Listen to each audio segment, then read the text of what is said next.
Meus irmãos, boa noite a todos. Nós começamos mais uma reunião da nossa querida loja virtual Lux in Tenebris, número 47 da Glomaron. Agradeço a presença de cada um dos senhores aqui presentes, em especial do nosso irmão Ken Ismail, que gentilmente cedeu seu tempo e sua inteligência para que nessa noite possamos aprender um pouco mais. O irmão Ken Ismail traz uma palestra sobre os 300 anos da Constituição de Anderson e também editou um livro, escreveu e editou um livro sobre o tema, e ele vai nos brindar esta noite com sua participação. Meu irmão Isалтônio, primeiro venerável da loja Lux in Tenebris, eu peço que você faça ou conduza a oração inicial da nossa reunião para que a gente possa dar início aos nossos trabalhos. Meus irmãos, nesse momento nós elevamos ao pensamento as alturas e nos dirigimos ao grande arquiteto do universo para que nos proporcione uma reunião plena de suas bênçãos e possa inspirar o nosso palestrante no dia de hoje e que nós possamos receber das alturas a força, a vitalidade, o vigor, a saúde que nós precisamos. Nesse momento, nós rogamos ao grande arquiteto do universo que conceda ao nosso irmão José Ayrton de Carvalho a saúde que ele necessita para que ele possa se recuperar plenamente. Que todas essas bênçãos se estendam aos nossos familiares também no dia de hoje. Que nós tenhamos uma reunião plena de conhecimento, de harmonia, e que nós possamos sair daqui mais fortalecidos com o grande aprendizado maçônico que nós temos a receber.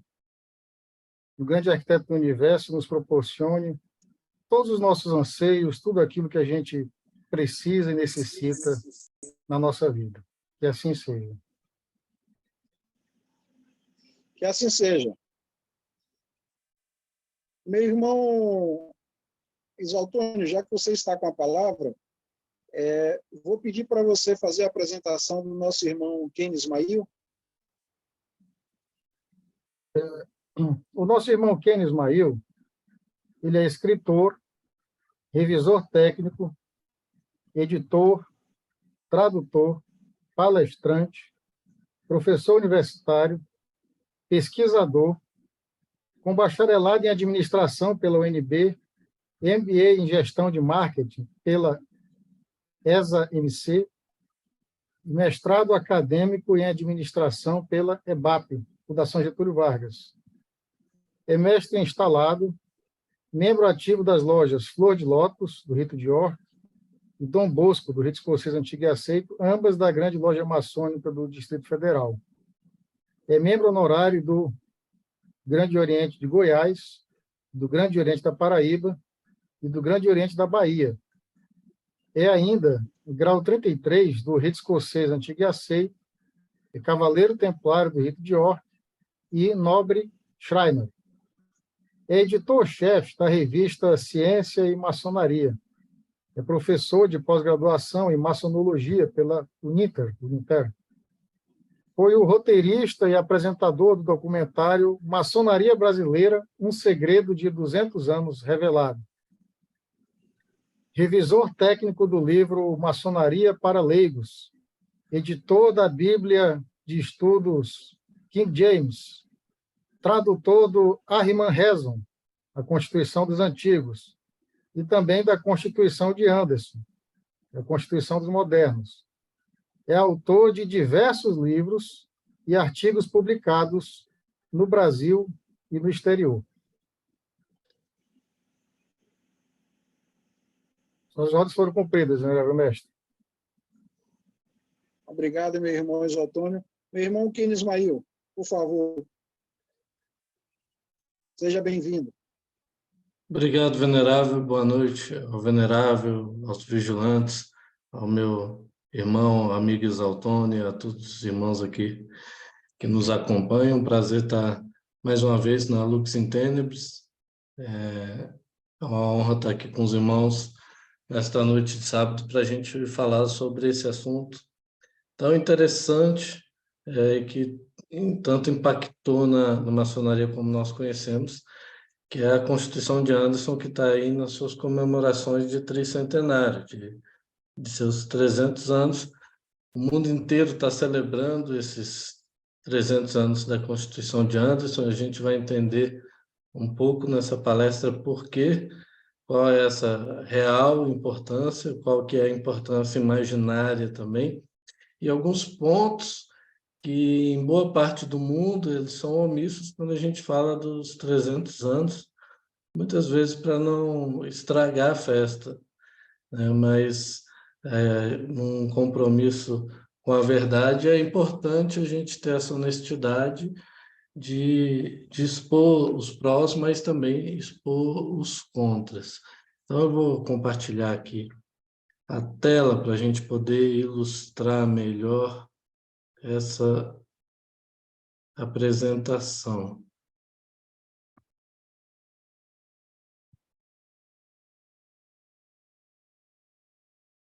Os irmãos veem bem o slide? Ok? Sim. A gente tem que começar entendendo esse fenômeno brasileiro da gente demorar praticamente 300 anos para ter um acesso popular no nosso povo maçônico da Constituição de Anderson. Isso não ocorreu apenas com a Constituição de Anderson, eu já venho falando sobre isso há alguns anos, que é uma deficiência da literatura maçônica brasileira, que durante todo o século XX ela ficou omissa, sem a presença dos clássicos da literatura básica da maçonaria à disposição dos maçons brasileiros. Então, quando a gente pega como exemplo o Moral e Dogma, do Albert Pike, que é um livro publicado lá em 1870, ou seja, um livro de 150 anos. E ele demorou quase 150 anos para chegar no Brasil. Nós formamos dezenas de milhares de graus 33 durante todo o século XX que nunca tiveram a oportunidade de ler Moral e Dogma.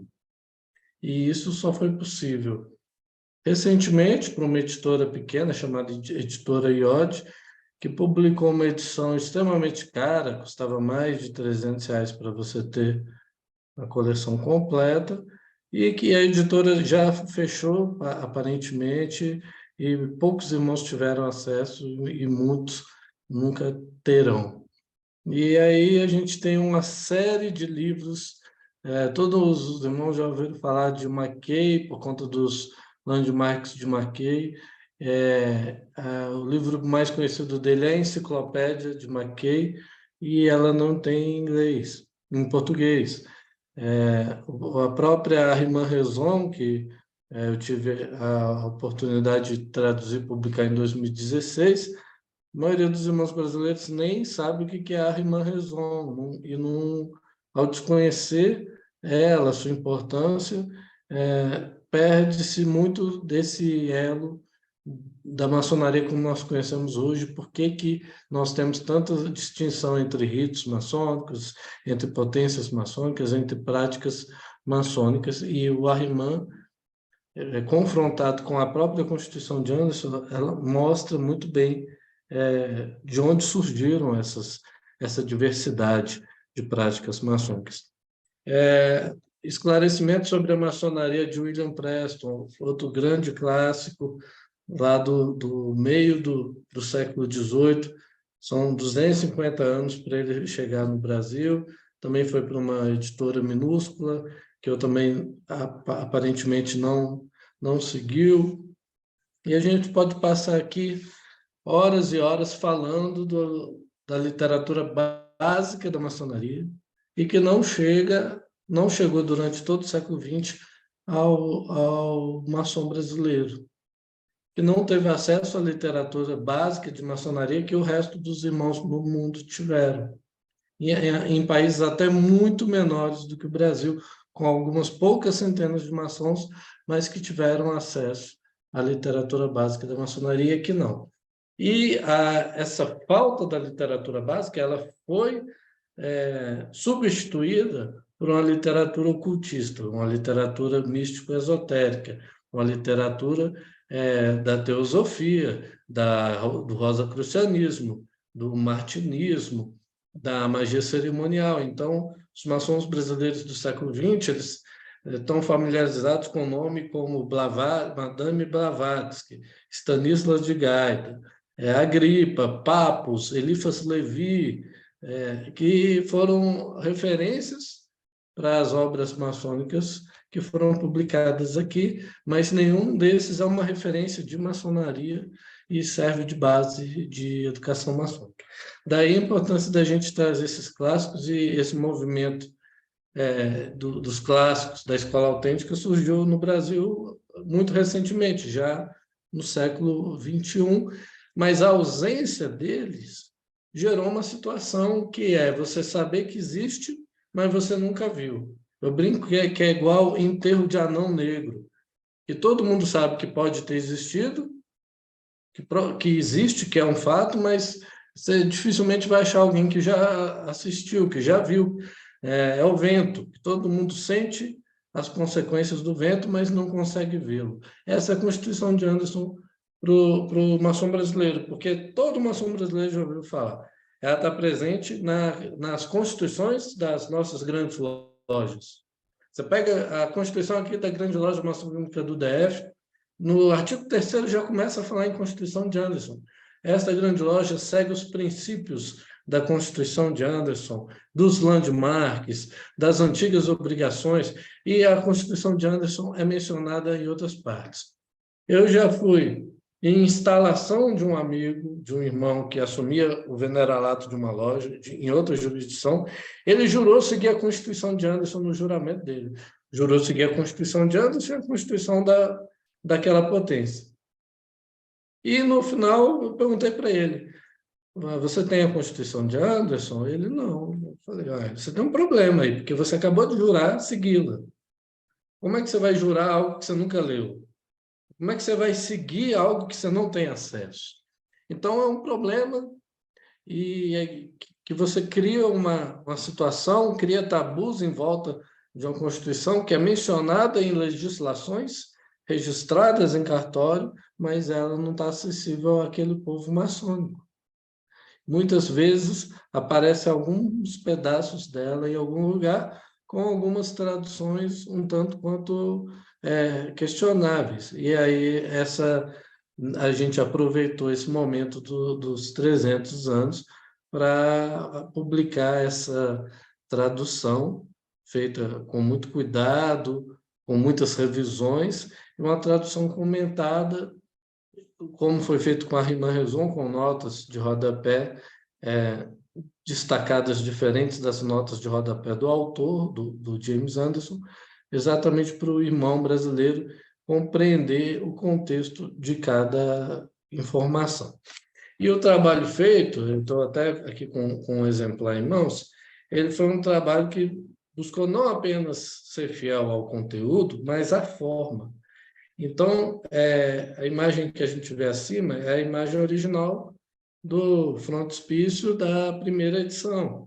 E a gente procurou fazer esse mesmo trabalho, manter as mesmas fontes, as mesmas dimensões nessa versão, para que os irmãos tivessem realmente uma experiência de estar lendo a primeira edição da Constituição de Anderson. Então, aqui, os irmãos podem ver a similaridade desta edição comemorativa com a edição original, né? Apenas traduzindo realmente o texto. E qual que é a importância real da Constituição de Anderson? Primeiro, é a formalização da maçonaria moderna, da maçonaria especulativa, da maçonaria iluminista. Então, foi o desejo daquele povo maçônico, daquela grande loja, inicialmente em Londres, Westminster, em formalizar para criar uma instituição que fosse permanente. E essa formalização ela foi pioneira e foi referência direta e indireta para todas as constituições de potências maçônicas do mundo até os dias de hoje. Então, vamos lá. A importância real da Constituição é essa, ela buscou formalizar de uma forma pioneira a maçonaria, como nós conhecemos, e a partir disso, todas as constituições que vieram depois dela, incluindo a Riemann-Raison, elas sofreram influência direta ou indiretamente. No caso da Riemann, diretamente da Constituição de Anderson, e todas têm títulos ou artigos que são ainda muito similares àqueles que vêm da Constituição de Anderson. E a maçonaria, antes de Anderson, antes da primeira Constituição, ela era uma maçonaria que a gente pode dizer que era essencialmente cristã. E Anderson, Desaguliers, apesar de serem sacerdotes, eles tomaram esse cuidado de frente, considerando o iluminismo que existia, que nascia naquele período do início do século XVIII, de incluir como primeiro artigo da Constituição de Anderson sobre Deus e a religião, defendendo que a maçonaria era para todos aqueles que acreditassem num ser supremo, independente da fé, independente da religião professada. Então, essa é a importância real da Constituição de Anderson. E é isso que a gente está aqui comemorando 300 anos depois. É exatamente isso. Essa iniciativa e os louros dessa iniciativa que pavimentaram o caminho que nós percorremos até aqui. Contudo, aqui no Brasil, nós temos a importância mitológica da Constituição de Anderson. Há aqueles que acham que a Constituição de Anderson tem valor legal, que nós devemos obedecer à Constituição de Anderson. Eu dei o exemplo, ao ver um irmão jurar obedecer à Constituição de Anderson. E isso é algo extremamente bizarro, porque a Constituição de Anderson ela nunca teve valor legal para nenhuma potência que não fosse aquela grande loja da Inglaterra. E para aquela própria grande loja, ela deixou de ter valor legal em 1756, quando ela promulgou uma nova Constituição, abolindo assim a Constituição de Anderson. Que a primeira edição ela teve vigência de 1723 até 1738, a segunda edição de 1738 até 1756. Em 1756 foi promulgada uma nova Constituição totalmente distinta, claro, baseada e inspirada na Constituição de Anderson, mas totalmente distinta do início ao fim, principalmente porque 60% da Constituição de Anderson é sobre a história da maçonaria e essa história precisava ser reescrita. Então, há mais de 250 anos, a Constituição de Anderson não tem valor legal nem na Inglaterra, mas ainda temos, em pleno século XXI, irmãos brasileiros achando que a Constituição de Anderson tem valor legal aqui na loja dele, no interior do Brasil. A abrangência dela, essa mesma questão, ela não tem valor legal e ela nunca alcançou nenhum país que não fosse a própria Inglaterra, por ser a Constituição daquela potência. A própria Escócia tinha sua própria Constituição, a Irlanda tinha sua própria Constituição, e mesmo dentro da Inglaterra, as outras potências que surgiram ou que existiram lá, como a Grande Loja de York, a Grande Loja dos Antigos, a Grande Loja ao sul do Rio Trent, elas tinham suas próprias constituições e não eram alcançadas pela Constituição de Anderson. E ainda aqui no Brasil existe o mito de que os landmarks surgiram na Constituição de Anderson. E a Constituição de Anderson ela não tem uma lista de landmarks. Todas as listas de landmarks elas foram surgindo já no século XIX, inclusive motivados pela menção aos landmarks da Constituição de Anderson, sem citar quais seriam esses landmarks. Então, ela criou um gap, ela criou uma necessidade de se criar listas de landmarks, porque ela mencionou que se deve seguir os landmarks, mas não mencionou quais são esses landmarks. Então, a própria Inglaterra teve esse trabalho depois, quais são esses landmarks? Né? E vários outros estudiosos, e aí você tem Mackay, em 1854, você tem Albert Pike, que criou sua lista de landmarks, tem o Pound, que criou sua lista de landmarks, e nos Estados Unidos, praticamente, tem uma lista de landmark para cada grande loja norte-americana. Né? Só uma das 51 que usa de Mackay, que é a da Carolina do Sul. As demais, cada uma tem sua lista, que elas vão de 7 landmarks até 51 landmarks, se não me engano. Então, a ausência do acesso à Constituição de Anderson no Brasil gerou esses mitos relativos a ela mesma.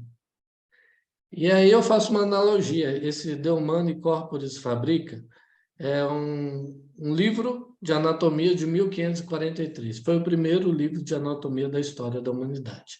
1543. Contudo, nenhum de nós que se passar mal e for para o hospital hoje à noite, queremos ser tratados por um médico que estudou por esse livro. Porque nós estamos falando de quase 500 anos de evolução da medicina, que esse livro está defasado, está obsoleto. Nesse livro de anatomia, não se havia conhecimento, por exemplo, do apêndice. Então, quem tiver um apendicite aqui e encontrar um médico que estudou por esse livro, vai morrer. O médico vai falar, não tem tratamento, você vai morrer. Vou te dar morfina, mas você vai morrer. Exatamente porque não se conhecia muito da anatomia naquela época. A importância desse livro é tremenda, foi o primeiro livro de anatomia da história. Só que hoje nós queremos que os médicos que estão na faculdade estudem pelo livro de anatomia de 2022, 2023, e não pelo livro de 1543. É a mesma situação. A gente não consegue hoje pegar a Constituição de Anderson e aplicá-la na maçonaria atual, do século XXI. E nem precisa ser feito isso, porque muito do que está lá, e a gente vai ver, está obsoleto. A humanidade evoluiu. E a gente vai entender um pouco disso daqui a pouco. Então, ela vai ter sempre a importância de ter sido a primeira, né? E de ter dado o caminho, indicado o caminho que as outras iriam seguir. Mas a importância dela, ela tem que parar por aí. O livro, se você não conhecer um pouco da cultura da nobreza inglesa, você vai ter uma dificuldade de compreensão de alguns trechos do livro. Porque essa cultura da nobreza inglesa ela é muito forte e está muito presente na obra. E aí tem muitos termos que quem não compreender o básico disso vai se perder. E aí eu até fiz esse estudo, uma tabela para resumir essa questão, porque você tem a baixa nobreza e a nobreza. Essa baixa nobreza ela não é hereditária, ela é concedida pela nobreza de fato, em especial pelo rei. Então, você começava com o cavalheiro, que é o gentleman. Hoje, gentleman, todo mundo usa o termo, mas ele já foi um título da baixa nobreza, concedido pelo rei. Então, só quando deixou de ser um título da baixa nobreza que as pessoas começaram a usar e caiu no popular o gentleman, mas ele era um título da baixa nobreza. E aí, acima desse, o escudeiro, que historicamente é aquele que ajuda o cavaleiro, que limpa o cavalo, que limpa a armadura, que carrega o escudo e a espada, era um título da baixa nobreza, o de cavaleiro em si também, e o de baronete, que é um título de baixa nobreza, mas para quem tem alguma fazenda, alguma terra, então ele comprava esse título da baixa nobreza, baronete, que significa que está abaixo de barão. Esse título, ele, em alguns casos, ele podia pagar mais caro e passar para os filhos, mas a maioria deles não era hereditário. E a partir do baronete para cima, são os títulos de nobreza: barão, visconde, conde, marquês, duque príncipe e reis. E esses títulos, eles, em alguns casos, são cumulativos. Você tem os príncipes, que são geralmente também duques, em alguns casos condes, eles são príncipes, mas também são duques ou condes. Porque a parte de barão a duque, ele tem um papel social e político geográfico. Então, a gente pega o duque, ele governa um ducado, que é um território grande. O conde governa um condado, que é um território médio. E o barão, ele governa um território pequeno. Então, quando você pega duque, conde, barão, são territórios que vão... Você tem meia dúzia de duques num país, e aí você tem uns 12 condes e uns 50 barões.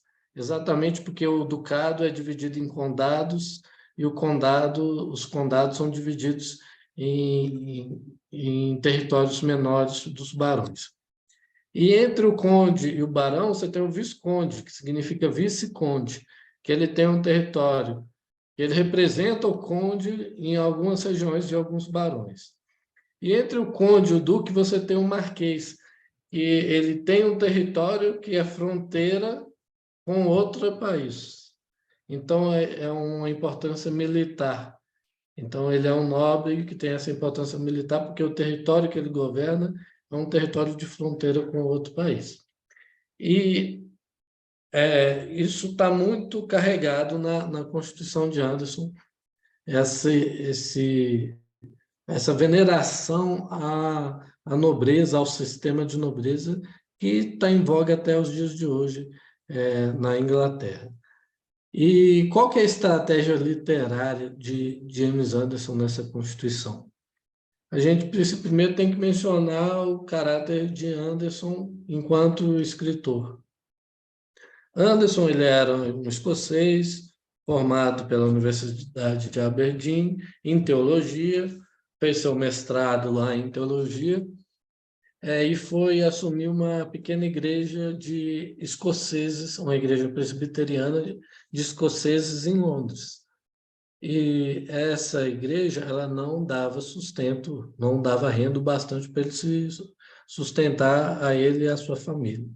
Então, ele tinha um segundo trabalho, que era fazer genealogia de famílias. Qualquer um pode pesquisar livros de James Anderson como autor e verá alguns poucos livros de genealogias que ele escreveu e que foram publicadas posteriormente. Então, ele fazia isso. Ele era contratado por famílias para escrever a genealogia. Só que na época não existia ciência, não existia história. Você tinha fantasias. Então, a gente não pode cometer o anacronismo de julgar os fatos com os valores atuais, os fatos de 300 anos atrás com os valores atuais. James Anderson inventava histórias para as famílias. Perguntava, você quer ser parente de quem? Você quer ser parente do Nabucodonosor? Tudo bem. Então, ele inventava uma história que ligava Nabucodonosor à sua família. E escrevia essa história e desenhava árvores genealógicas que faziam essas conexões de pessoas famosas do passado com a sua família. E para isso gostava e achava lindo, maravilhoso, e mostrava para os vizinhos e para os filhos, mostrando aí uma história da família que era totalmente irreal. E ele foi contratado para fazer isso para a grande loja. E quem que é o personagem que ele escolheu para dar origem à maçonaria? Adão. Então, a Constituição de Anderson começa com Adão, Adão sendo o primeiro maçom. E ele vai desenvolvendo essa história de Adão até chegar aos reis da Inglaterra. Claro, passando por Jesus Cristo, Augusto César e tantas outras personalidades famosas, até chegar aos reis da Inglaterra. E essa genealogia maçônica, ele usa técnicas de verossimilhança, que nesse verossimilhança a história é tão bem escrita que ela parece ser de verdade. mesmo sendo uma ficção, uma história surreal, mas ela é escrita de forma a aparentar ser verdadeira. E qual técnica que ele usa? A técnica do detalhe. Ele inventa detalhes que, quando você lê, você pensa, pô, ele tem acesso a isso. Então, ele vai falar sobre os maçons construindo os jardins suspensos da Babilônia. E aí ele fala sobre a planta dos jardins suspensos, de quantos metros, côvados, pés, e qual planta que foi plantada no jardim do segundo pavimento para não rachar, e qual pedra que foi escolhida para usar para não dar infiltração, e aí como que foi desviado o rio, e qual a largura desse desvio, e como foi canalizado para poder molhar os jardins, para eles estarem sempre bonitos no deserto. E ele vai contando detalhes sobre a Torre de Babel, sobre todas as 7 maravilhas do mundo antigo, como se os maçons estivessem construindo, e esses detalhes te dão a impressão de que, nossa, os maçons têm acesso a isso, e ninguém mais na humanidade tem acesso a isso. E aí, no final de cada trecho, ele usa a técnica do mistério. E eu não posso continuar contando isso porque é um segredo maçom, que dá aquele gostinho de eu quero entrar na maçonaria, se eu ainda não sou maçom, porque para ter acesso ao que está além dessa história que ele teve que encerrar. Então, essa é a técnica do James Anderson. As incoerências atuais, primeiro, naquela época não existia química, existia alquimia, não existia astronomia, existia astrologia. Então, você não tinha médico, era curandeiro. Todas as ciências não existiam, muito menos a de história. E aí a gente tem que dar o braço a torcer. Não existia Estado laico, educação laica.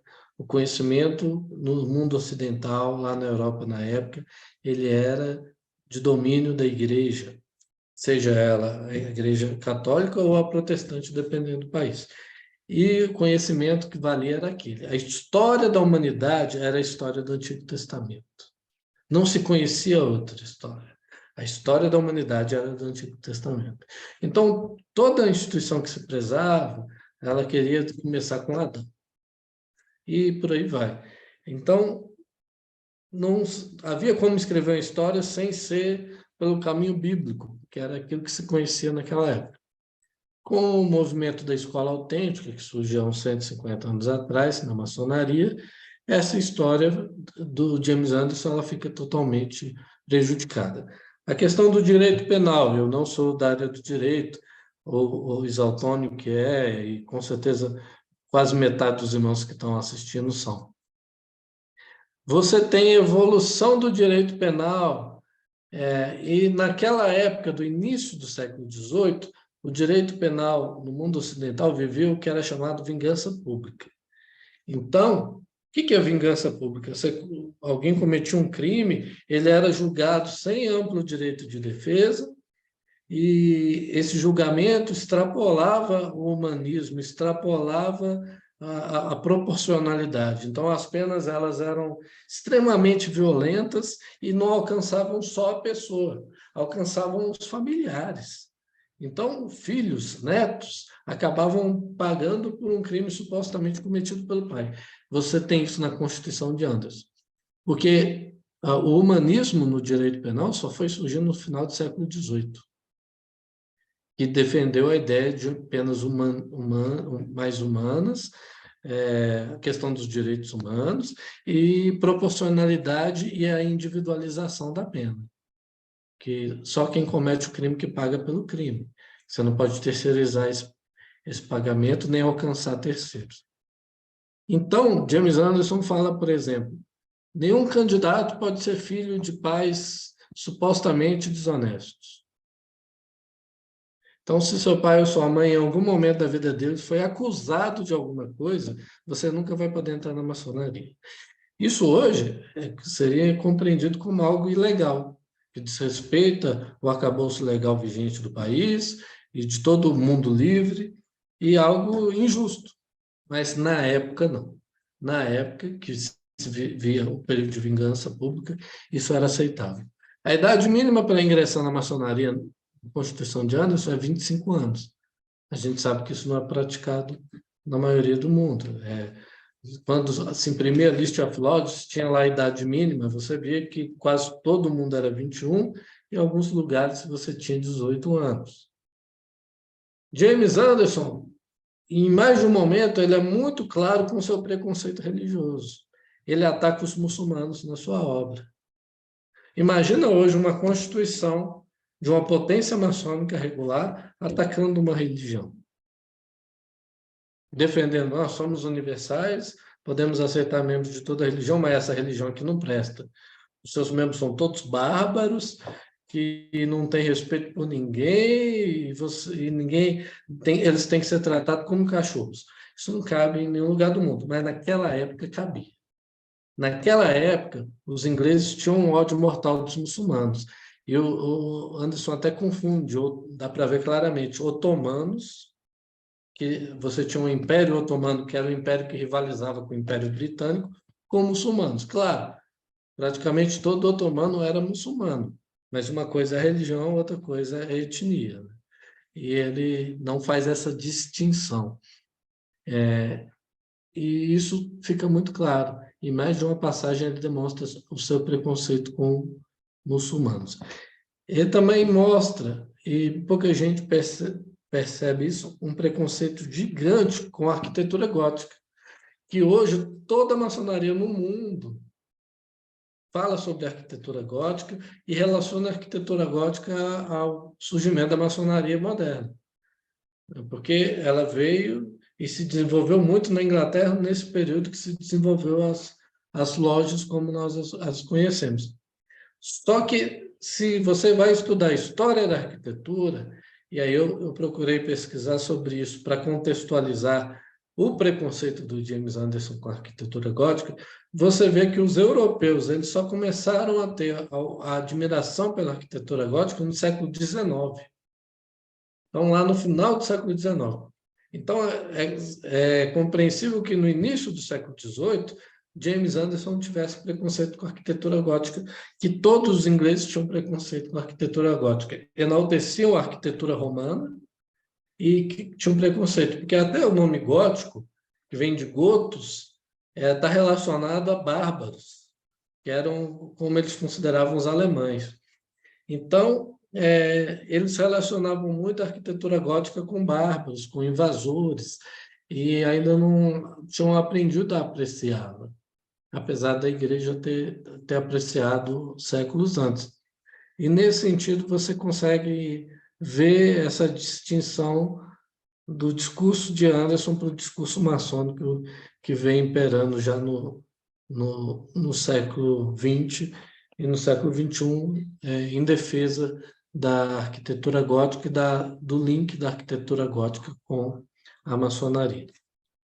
Porque para ele, não, só a arquitetura romana foi a última das heranças que a maçonaria antiga nos deixou. E tudo que vem depois da arquitetura romana é lixo que deveria ser descartado. E, por fim, o grão-mestre adjunto. Na Constituição de Anderson, o grão-mestre tomava posse e, entre os irmãos presentes, ele apontava quem seria o seu grão-mestre adjunto. Então, era nomeado pelo grão-mestre, e sendo nomeado pelo grão-mestre, ele podia ser exonerado a qualquer momento, o grão-mestre adjunto, que também se distancia das práticas atuais. Então, como a gente vê, a Constituição de Anderson traz muitas coisas que não são aplicáveis hoje, mas quando a gente não comete o anacronismo, a gente consegue compreender no contexto da época por que essas coisas eram daquela forma. Agora, o mais interessante da Constituição de Anderson, em especial dessa primeira edição de 1723, é que ela consegue colaborar para a gente desvendar a questão do grau de mestre e da fundação da Grande Loja da Inglaterra. Infelizmente, o maçom brasileiro ele é positivista e simplista. Então, se ele vê uma coisa, ele acha que aquela coisa é certa, tudo que é diferente daquilo é errado. Eu estava conversando com o irmão hoje sobre isso. E aí, no grau de mestre, qual que é o raciocínio de muitos irmãos brasileiros?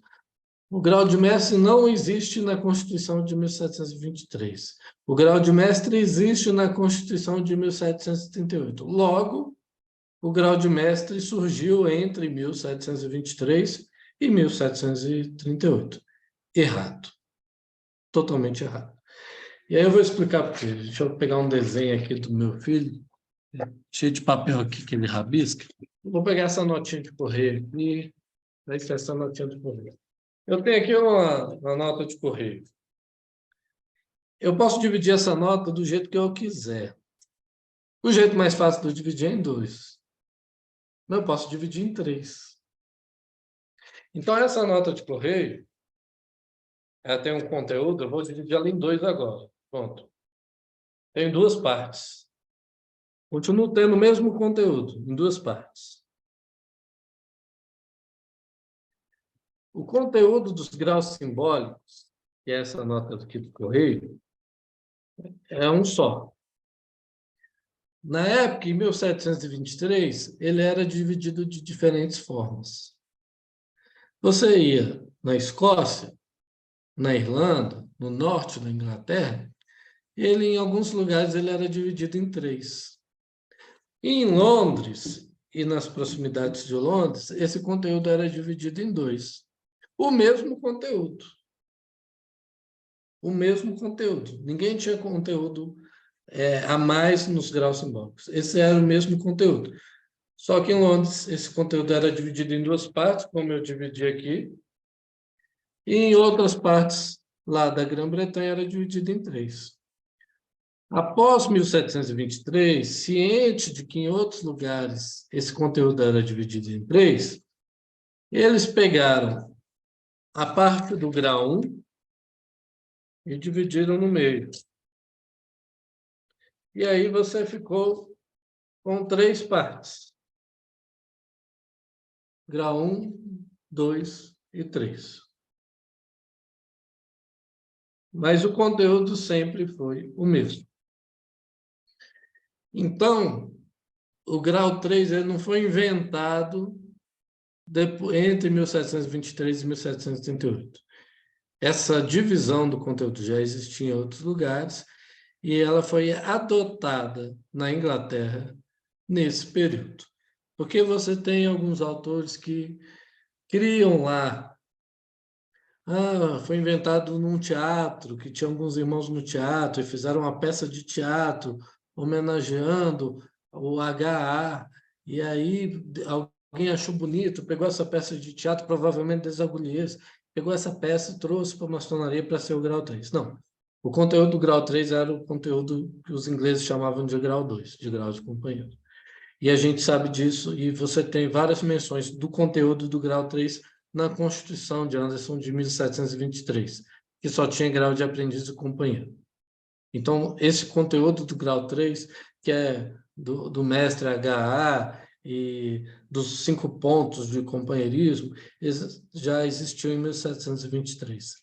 E isso está muito claro, e aqui na obra eu faço todo um estudo sobre isso, mostrando uma série de manuscritos da época que já tinham todo o conteúdo do grau 3, mas era o grau de companheiro.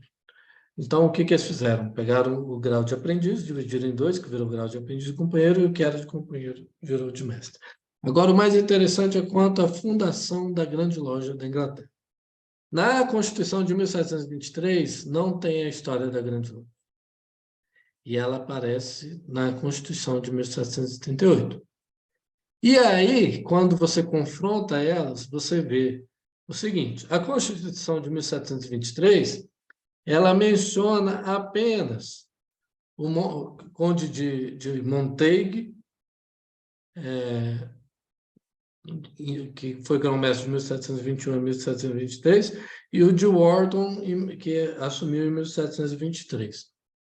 E você não vê menção dos grão-mestres, Antônio Ceia, Jorge Payne, Desagulhas. Simplesmente não tem. Na de 1738, ela vem com a historinha de 1717 e dizendo que esses foram os grão-mestres, Antônio Ceia, Jorge Payne, Desagulhas, depois volta Jorge Payne, e aí tem o Conde de Montague e o Wharton. Então, o que acontece? Quando você pega a Constituição de 1723, o final dela é assinado pelos presentes. Eles assinam, e eles assinam como assinam na época, como os nobres ingleses ainda assinam. Eles colocavam tudo. Então, eu colocava Ken Ismail, bacharel em tal coisa, por tal lugar, mestrado em tal coisa, em tal lugar, doutorado em tal coisa, em tal lugar, atleticano, mineiro, gosta de pizza de calabresa e não sei o que e tal, e membro, mestre instalado da loja tal, membro honorário. Eles assinavam assim. E esses caras assinaram, o Antônio Seira assinou, o Jorge Pena assinou, o Desagulhês assinou. Eles colocaram que eles eram tudo na Constituição de 1723. Nenhum deles mencionou que eles eram paz-grão-mestres. Em 1723. O Desagulhês assinou, sou o grão-mestre adjunto, sou membro da Royal Society. Sou isso, sou aquilo. Mas não mencionou que era um paz-grão-mestre. E a Constituição de 1723, ela dá benefícios para o paz-grão-mestre. É ele que assume se o grão-mestre se afasta, não é o adjunto. E os caras não vão mencionar que eles são paz-grão-mestres. E aí a gente tem que entender a cultura inglesa. A Grande Loja Unida da Inglaterra não dá título de honorário. Ela dá título de pastos, no lugar de honorário. Então, se ela quer homenagear o Tupã vai lá em Londres, a Grande Loja da Inglaterra quer homenagear o Tupã, ela não dá o título de grão-mestre honorário como o Tupã dá. Ela dá o título de paz-grão-mestre. E foi isso que aconteceu em 1738. Quiseram homenagear Antônio C., Jorge Pena e Desagulhês, que eram irmãos líderes das lojas antigas que colaboraram para a fundação da Grande Loja em 1721, mas que nunca exerceram um cargo de paz-grão-mestre. Até hoje, lá na Inglaterra, os títulos de paz são ranking. Então, quer homenagear alguém, aí dá o título de paz, grande primeiro diácono da Grande Loja Unida da Inglaterra. É assim que se homenageia lá. Nunca fui primeiro diácono lá, mas te dão um título de pasto. É assim que se homenageia. O que se tem de fato? Você tem o Diário de William Stuckley, que era um antiquário, um historiador da época, em janeiro de 1721, mencionando que a iniciação dele foi muito difícil de acharem 9 irmãos para fazerem a iniciação, porque a maçonaria ainda não estava em funcionamento em Londres. Então, você tem esse registro. Você tem a ata de instalação do Conde de Montego, de 1721, no primeiro livro da Lodge of Antiquity No. 1, que fala da instalação da Grande Loja, em 1721. Você tem o fato da taberna, o Ganso e a Grelha, não existir em 1717, só ter sido construído em 1720. E você tem essa questão do Seir, do Payne e do Desagulhês não se identificarem como paz-grão-mestres antes de 1738, que é quando eles ganham esse título de paz-grão-mestre. Então, a história de 1717 está mais do que comprovada de ter sido mais uma das fantasias, assim como Adão ter sido o primeiro maçom. Então, a gente não pode levar a sério uma parte da história que o James Anderson conta, sendo que ele, em 99% da obra, inventou história. Então, toda a história que ele conta ali, ela tem que ser duvidada. E isso, os documentos, todos vão contra o embuste de 1717. E todos reforçam de que a Grande Loja de Londres foi fundada em 1721, em junho de 1721. É porque tudo mais indica contra, só que volta à questão do anacronismo. Para aquela época, era aceitável você inventar uma história dessas. A questão é que todos os maçons da época entenderam que era uma homenagem para o Seir, para o Payne, para o Desagulhês. Só que isso não ficou no papel. 300 anos depois, a gente pensa que eles foram realmente grão-mestres, sem entender a cultura, o costume da época. E quem foi James Anderson? Eu falei que ele era um escocês, pastor presbiteriano, que criava genealogias para famílias. Ele escreveu a Constituição a pedido de Desaguliers, não concedeu os direitos autorais patrimoniais da obra para a Grande Loja. Todo o lucro da venda da Constituição foi para o bolso dele. Com essa grana que ele ganhou com a publicação da Constituição de 1723, ele investiu num negócio de tecelagem. Esse negócio faliu. A congregação dele lá, de presbiteriana, já não estava muito satisfeita com os sermões dele. E aí, com a falência dele, ele começou a dever muito na praça e os credores começaram a cobrar. A congregação dele, então, demitiu ele do cargo de pastor. Ele ficou numa situação extremamente difícil financeiramente. E aí ele deu um golpe. Que golpe que ele deu? Ele pegou todos os bens, os móveis da casa dele e penhorou para conseguir uma grana para comprar alimento, para sustentar a família. E aí ele foi na delegacia e fez uma ocorrência de que a casa dele tinha sido furtada. O delegado, no primeiro momento, prendeu um funcionário que trabalhava na casa dele, aquele cara que faz tudo, que cuida do jardim, tudo. E aí, investigando o caso, descobre que ele havia penhorado os bens e James Anderson é preso. Ele passa quase 2 anos preso na maior prisão de Londres, até que os irmãos, os maçons, muito constrangidos com essa situação, fazem uma vaquinha, conseguem pagar as dívidas de Anderson e tirá-lo da prisão. A partir da publicação dele de 1723, ele não pisou nem mais uma vez nem na loja dele, nem na Grande Loja. Ele só publicou e sumiu. Pegou a grana das vendas e foi investir nessa tecelagem. E mesmo depois de ter solto da prisão, ele não voltou a frequentar a maçonaria. Até que começa a estourar as vendas de um livro chamado Maçonaria Dissecada, que faz com que os poucos exemplares que sobravam da Constituição de Anderson parassem de vender, porque todo mundo queria comprar o livro maçônico, que era Maçonaria Dissecada, de Samuel Pritchard.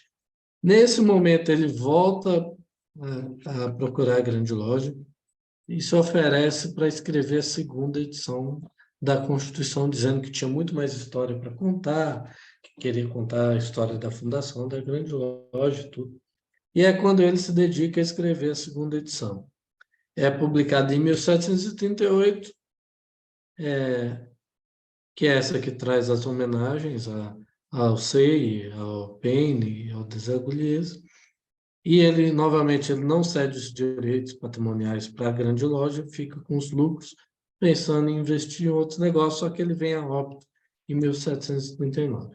Então, essa é a figura do James Anderson, que é uma figura controversa, que ninguém pode duvidar da inteligência dele, da capacidade dele de escrita. Ao ler a Constituição, isso fica muito claro, né, da inteligência dele, da articulação, mas que tinha alguns problemas e que nunca foi um maçom exemplar, diferente de Desaguliers, que estava praticamente todos os dias dentro de loja maçônica dando palestra e todo dia dentro da Grande Loja ajudando, ou outros como William Preston e alguns desse período, logo depois desse período.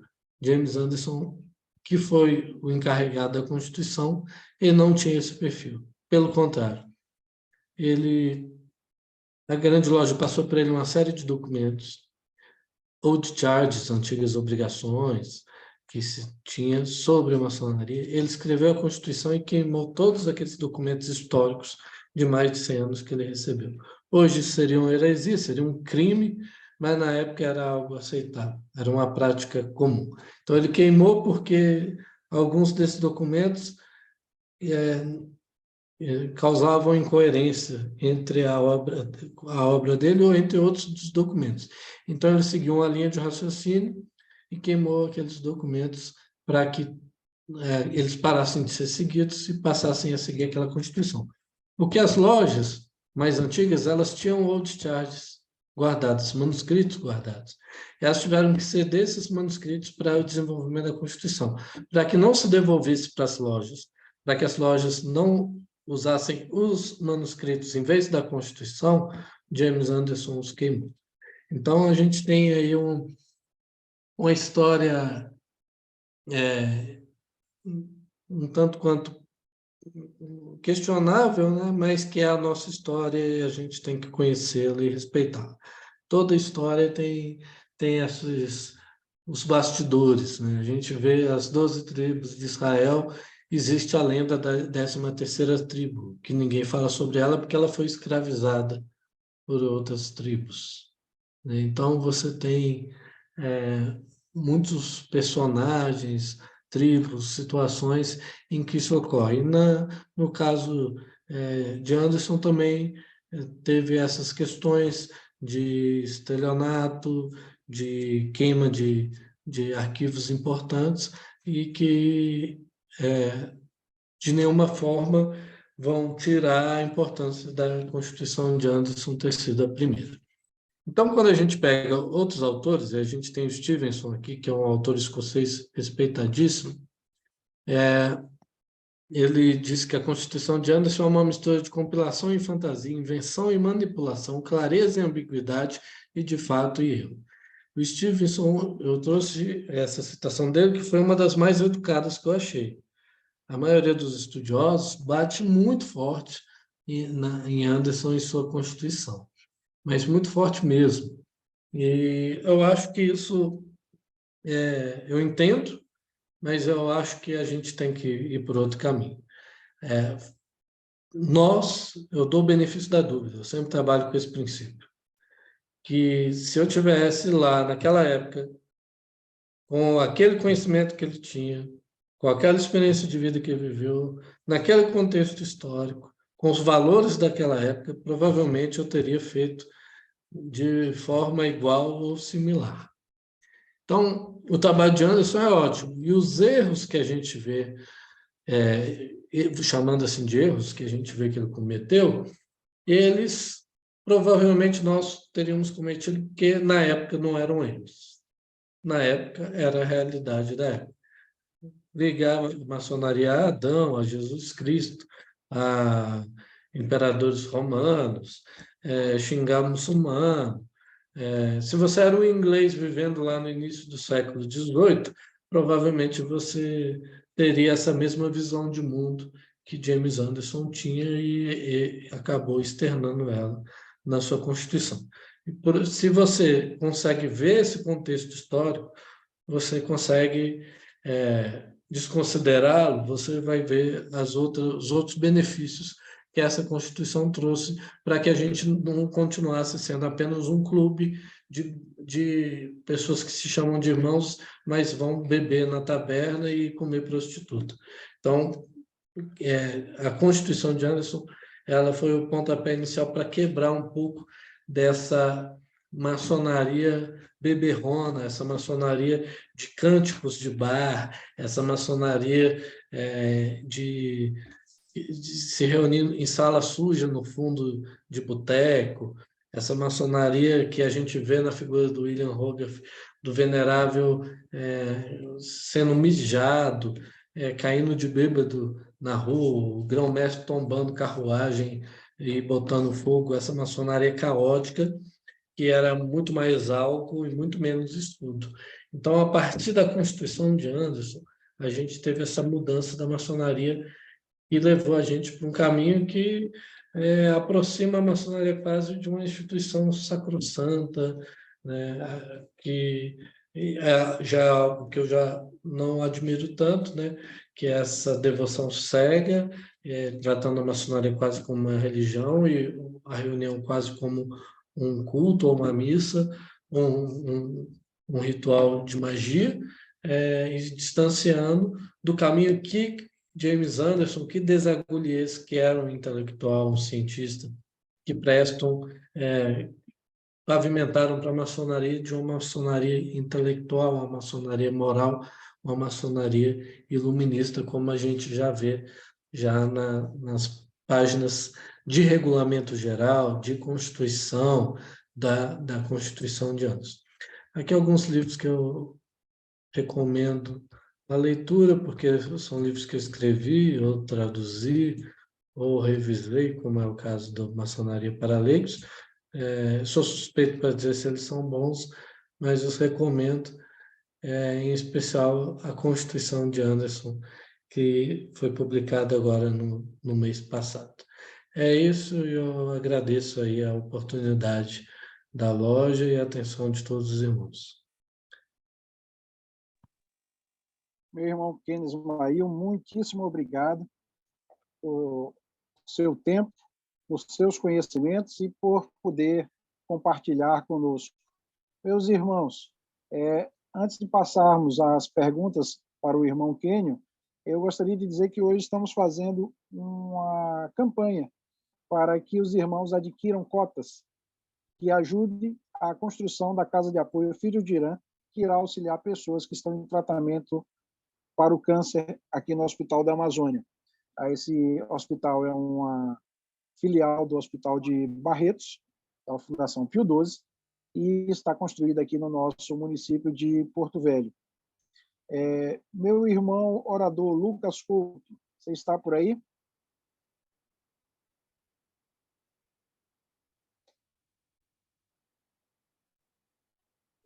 Está para ligar o som, né? Ok. Meu irmão Isалтônio, enquanto o nosso irmão Kênio descansa um pouco a sua garganta, peço só para passar mais uma vez aquele videozinho e logo em seguida prepare outro compartilhamento que você preparou. Enquanto eu compartilho aqui, eu vou localizar os vídeos novamente.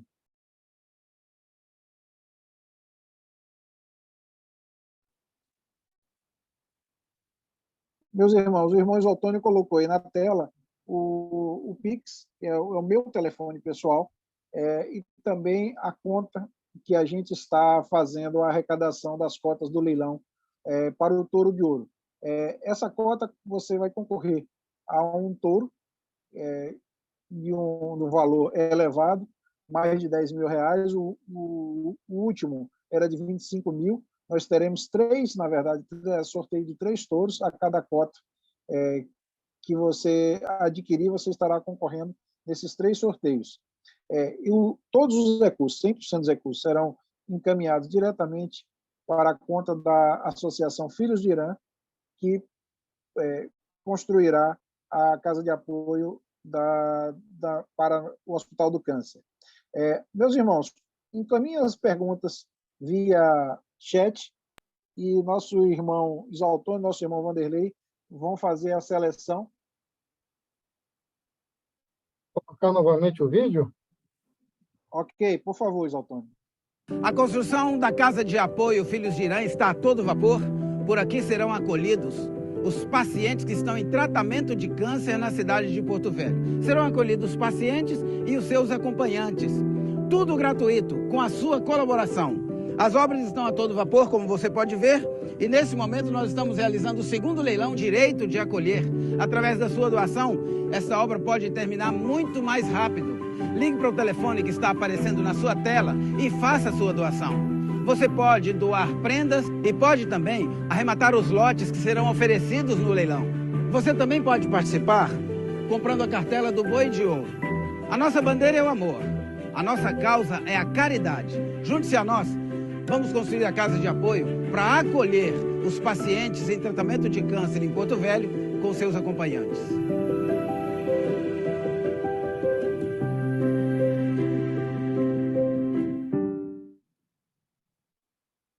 Ok, meus irmãos. Eu lancei um desafio para que a gente adquirisse 100 cotas essa noite. Nós tivemos aqui, pelo menos, pelo que eu pude ver, 227 irmãos presentes, graças ao prestígio do nosso irmão Ismael e do tema por ele trazido. Meu irmão Jorge Gonçalves, eu vou pedir que você abra seu microfone e faça a primeira pergunta ao nosso irmão Kênio.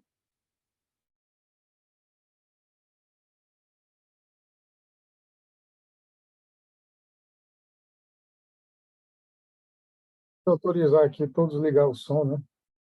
Já está autorizado. Boa noite a todos os meus irmãos. Primeiramente, parabenizar o nosso irmão Kênio Ismael, dizer a ele que nós somos muito gratos por todo o trabalho que ele vem fazendo pela maçonaria mesmo. Seu nome sempre será reconhecido.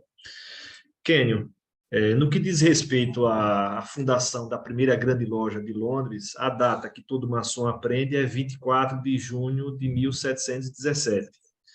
Curiosamente, não existem documentos desse período, né? Exceto uma narrativa que foi reconstituída por James Anderson em sua segunda Constituição, nem na primeira é. Como explicar esse paradoxo, meu irmão? Você já falou, e a ausência de evidência é evidência de ausência? Regredimos em relação aos estatutos Shaw, já que foram eles que estabeleceram a escrita, esse vácuo de 20 anos aí. Como explicar isso para o historiador mesmo? É uma ótima pergunta, meu irmão. Lembrando, os estatutos de Shaw, eles são de 1598, 1599, e eles definiram essa importância de se registrar reuniões, atos das reuniões maçônicas na Escócia. E aí, por isso você tem uma história da maçonaria muito mais bem registrada na Escócia e muito mal registrada na Inglaterra. É por isso que minha maior referência em história da maçonaria é o Robert Cooper, porque ele foi o curador do museu e da biblioteca da Grande Loja da Escócia por 30 anos, curador dos estatutos de Shaw, das cartas de Sinclair, e do ritual mais antigo que se tem de maçonaria. E que nele a gente já pode ver, ele também, na época, era um ritual do início do século XVII, você já pode ver que tinha só 2 graus, mas que tinha um conteúdo do 3º grau no segundo. E é um ritual muito interessante. Mas o que a gente consegue ver, e é o trabalho do Andrew Prescott, que é um pesquisador inglês respeitado pela própria Grande Loja Unida da Inglaterra, que junto da Susan Summers, que é uma historiadora também de respeito inglesa, eles fizeram esse estudo para mostrar o embuste de 1717. É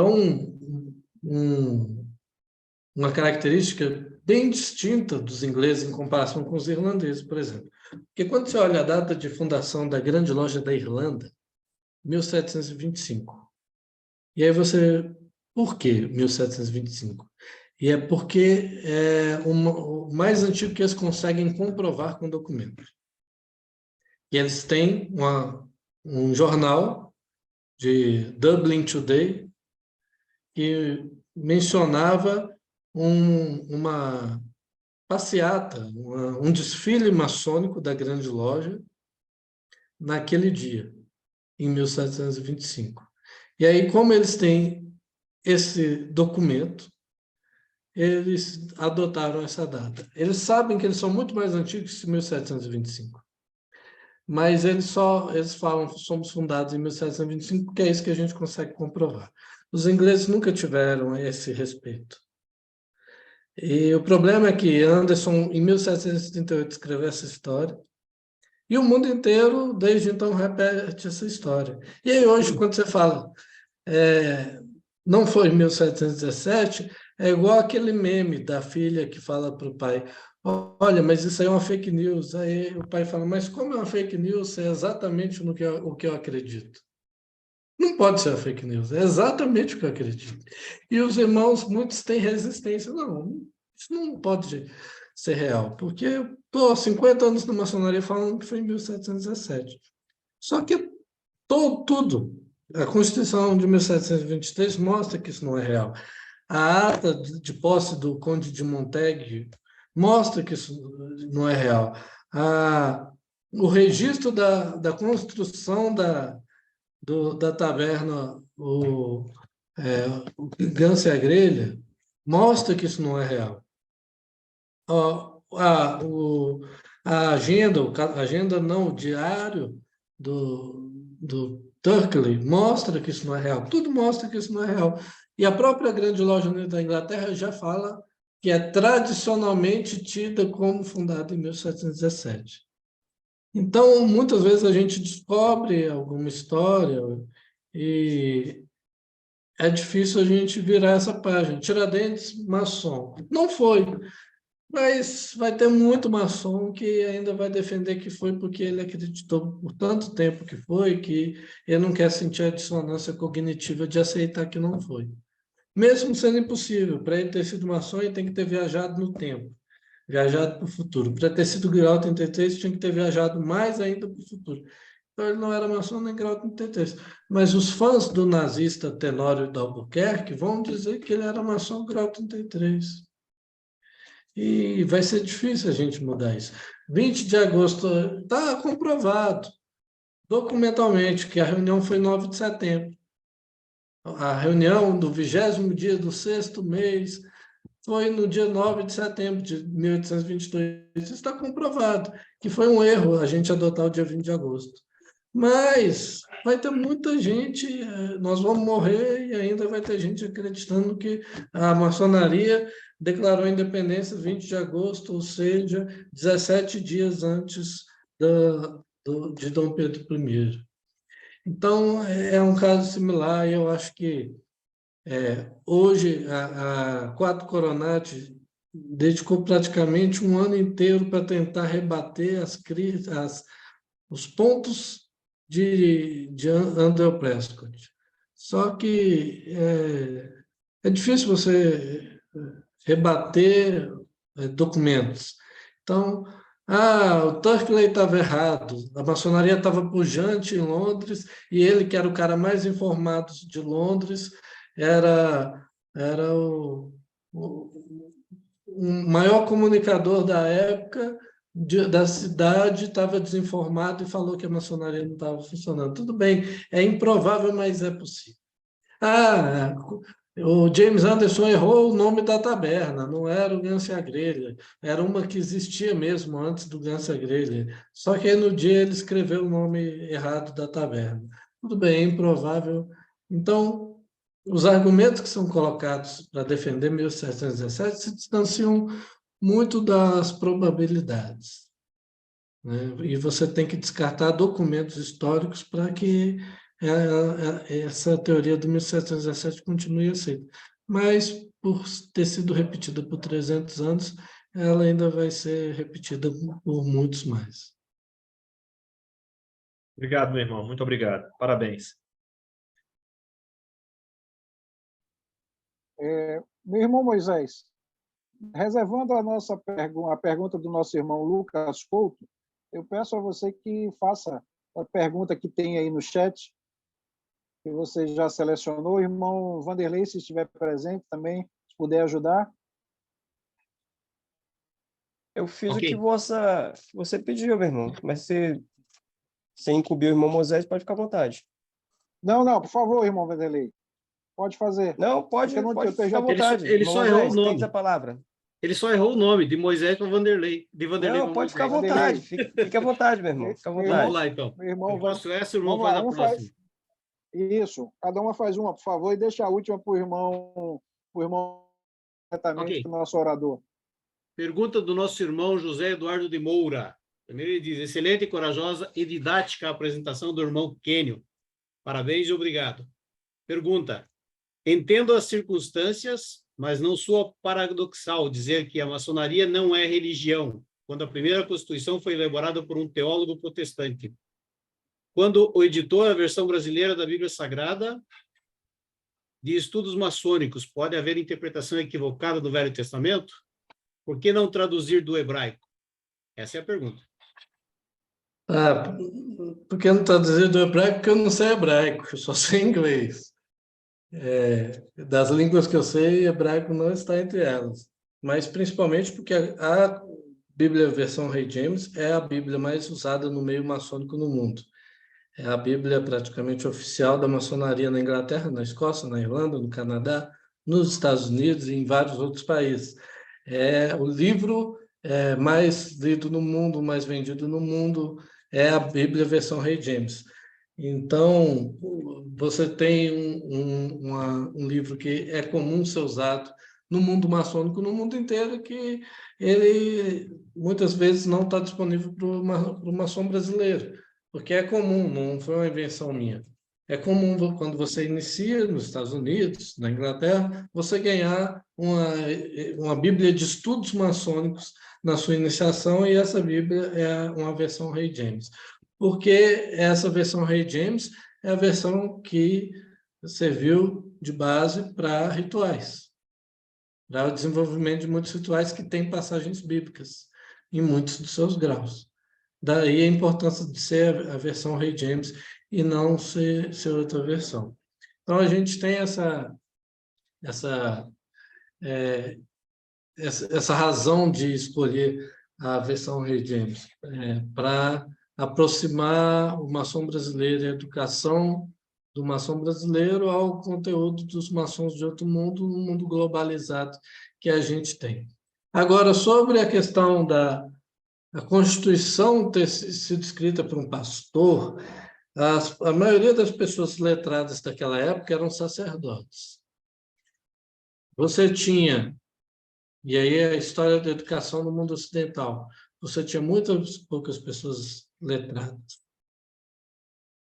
E dessas pessoas, a maioria delas eram religiosas. Desaguliers, que era um membro da Royal Society, ele era um sacerdote. Então, porque quem recebia educação tinha que receber educação em igrejas. As universidades, elas eram mantidas e administradas por religiosos. A gente está falando de um período pré-iluminismo, um período antes da ideia de Estado laico, antes da ideia de democracia, antes da ideia de educação laica. Então, você querer alguém de boa formação, essa pessoa, em algum momento, ela foi um religioso ou é um religioso. Agora, o fato dele ser religioso e ser contratado para fazer uma Constituição não torna aquela Constituição daquela religião. Pelo contrário, ele foi um defensor dos judeus na maçonaria. Ele foi um defensor de pessoas católicas e protestantes, sendo na maçonaria num período inglês que havia guerras civis entre católicos e protestantes. O fato de eu ser atleticano e escrever uma Constituição não torna essa Constituição do Atlético Mineiro. Além de atleticano, eu sou maçom. E o James Anderson, além de pastor presbiteriano, ele era um maçom e fez uma Constituição maçônica. Se tivesse sido contratado para fazer uma Constituição da igreja dele, ele com certeza tinha feito. Então, a gente tem que ver que as pessoas são seres sociais que cumprem papéis diferentes em diferentes organizações. A gente tem hoje mesmo na maçonaria irmãos de diferentes religiões, e eu acredito que quando ele desenvolve uma Constituição, ele não está colocando a religião dele na Constituição, porque é uma Constituição laica, é uma Constituição maçônica. Então, eu não vejo esse paradoxo nesse caso específico. Ok. Obrigado pela resposta, meu querido. Obrigado, meu irmão Kenio. Obrigado, Moisés. Irmão Vanderlei, por favor. Eu vou só... tem uma pergunta que antecedeu a essa, eu vou fazê-la e depois o irmão Moisés pode dar continuidade. A pergunta é do irmão Lucas Couto, nosso orador. Se a Constituição de Anderson não teve base na nossa formação, organização, nossa base, qual deveria ser a nossa Constituição? Pergunta o irmão Lucas Couto. Aí depois, irmão Moisés, pode seguir em frente aí. Com absoluta certeza, a Constituição da sua potência. Ela é a única que te alcança. Nenhuma outra Constituição, de nenhuma outra potência, pode alcançar você. Só a Constituição da sua potência. Como eu disse no início, a Constituição de Anderson, ela influenciou direta ou indiretamente todas as outras constituições, inclusive da sua potência. Mas a única que você deve seguir é a da sua potência. A Constituição de Anderson, ela tem que ser uma leitura não legal, é uma leitura histórica, para a gente ver onde estivemos, quem fomos, conhecer o nosso passado, para entender melhor o nosso presente e saber onde queremos chegar no futuro. Quem não conhece o passado está perdido no presente e não tem futuro. Então, é para isso que serve a Constituição. Eu não posso dizer que o Brasil vai seguir a Constituição do Reino de Portugal de 1824, que ela não vale nem lá em Portugal mais, que hoje é uma república. E nunca chegou a valer no Brasil, que era independente desde 1822. Então, o Brasil nunca seguiu e nunca seguirá a Constituição do Reino de Portugal de 1824. É o mesmo raciocínio com a Constituição de antes. Legalmente, não devemos segui-la, mas ela é uma fonte muito importante da nossa história, porque ela foi a primeira legislação oficialmente publicada na maçonaria, como a conhecemos, a maçonaria moderna, iluminista e especulativa. Tanto que a Constituição de Anderson, essa primeira edição, foi o primeiro livro maçônico publicado nos Estados Unidos, publicado por Benjamin Franklin na sua própria gráfica. Primeiro livro maçônico, de todos os livros maçônicos que poderiam ser publicados nos Estados Unidos, o primeiro foi a primeira edição da Constituição de Anderson, dada a sua importância para a gente compreender a evolução da maçonaria. Ok? Obrigado, meu irmão. Nós temos aqui mais uma pergunta que, na verdade, foi feita por mais de um irmão, que diz o seguinte: parabéns, excelente pela interpretação, irmão Walter Câmara, e coerente interpretação, irmão Ken Ismail. Como podemos obter um exemplar da Constituição traduzida para o português? Eu vou colocar aqui no chat. No chat um link, e aí lá ela está disponível para aquisição. É no esquadro.com.br/loja. Ok. O irmão Nilson, da Aliança Curitibana 176 de Curitiba, da Grandes Lojas, pergunta: parabéns, irmão Ken Ismail. Gostaria de saber se os pesquisadores atuais já tiveram acesso a materiais ou registro antigos que trazem a verdadeira luz sobre as origens da Grande Loja Unida da Inglaterra. Sim, sim. Os artigos publicados pelo Andrew Prescott e a Susan Somers, eles têm sido debatidos em vários eventos maçônicos. É muito comum um evento maçônico de cunho científico, acadêmico ou de pesquisas em boa parte do mundo. Infelizmente, o Brasil não está nesse circuito. A gente é uma ilha quando se trata de maçonaria, né?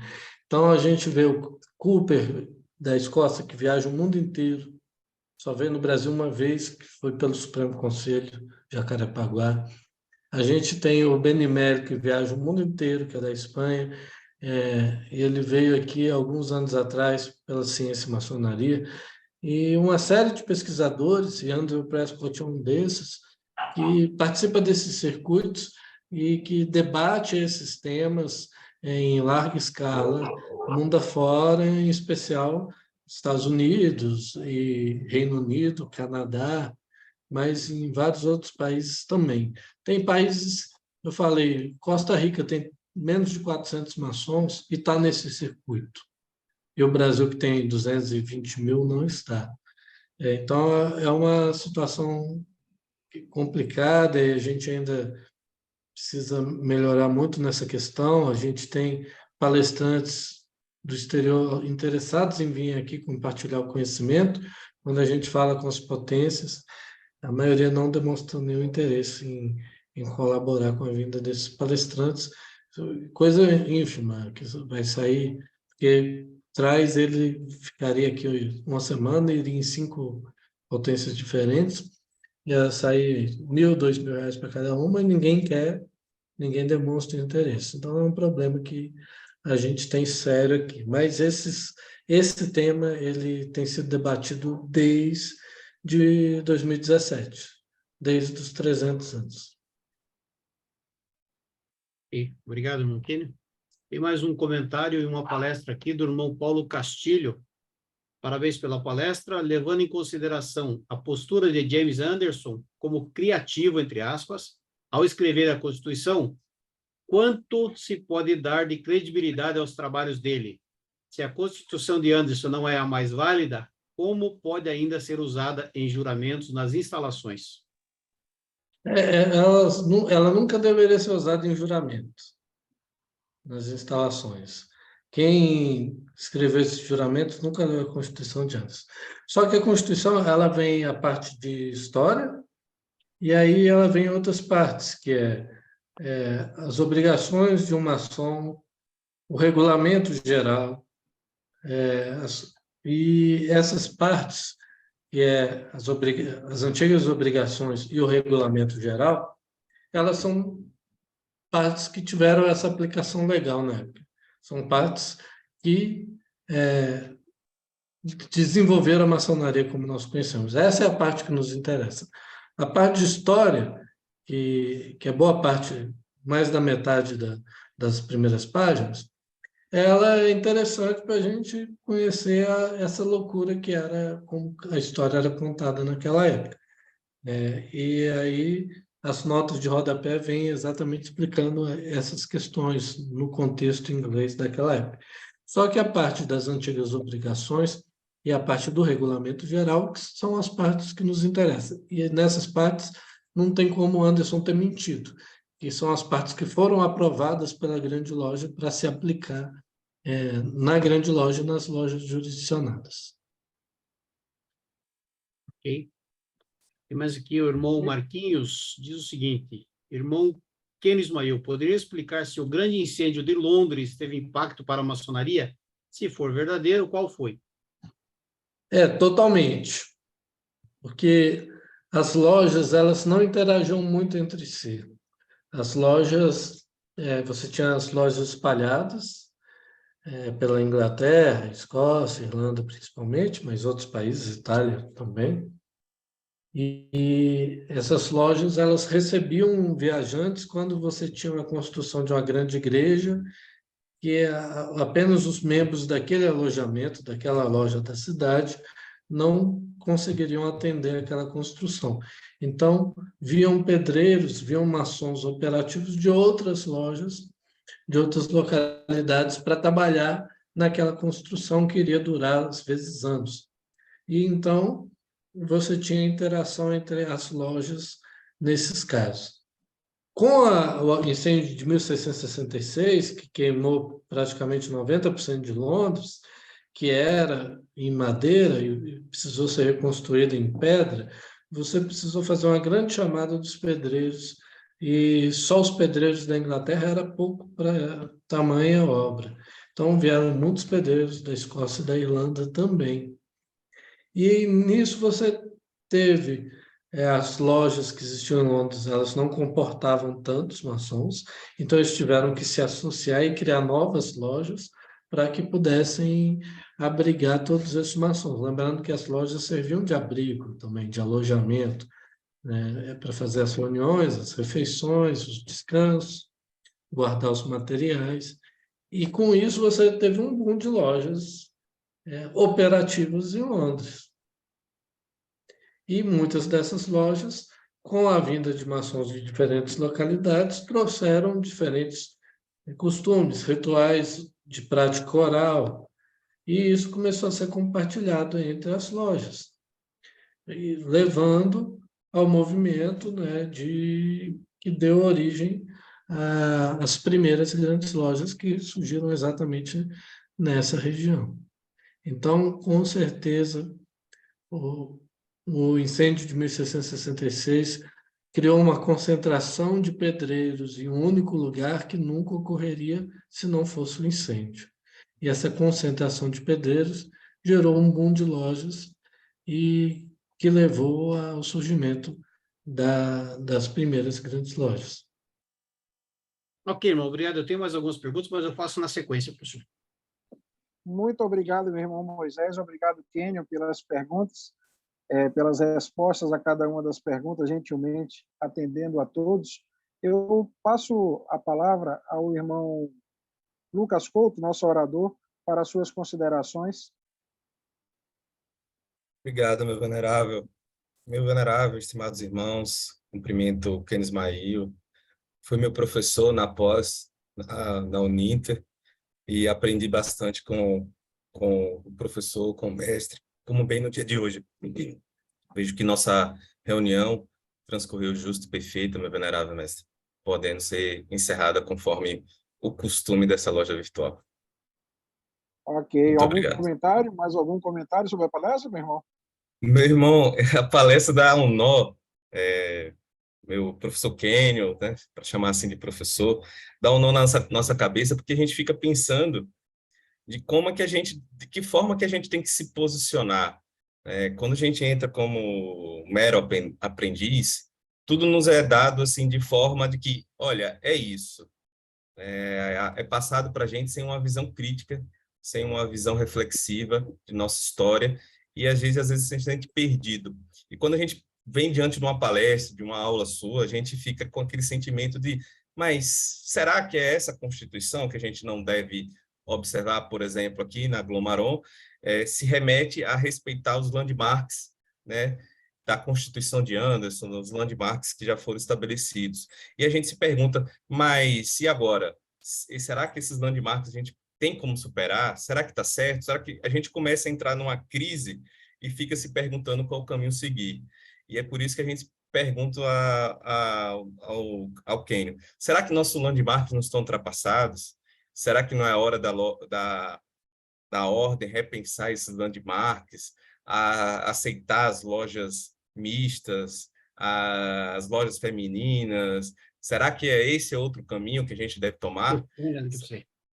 E aí eu fico pensando, coloco isso aí, mas agradeço a abertura, a vontade de perguntar, conversar, e agradeço aí a oportunidade, meu venerável, e deixo um tríplice fraternal abraço a todos os irmãos, que quando voltar aí a sua vida real, saindo desse mundo virtual, seja de paz e tranquilidade a todos.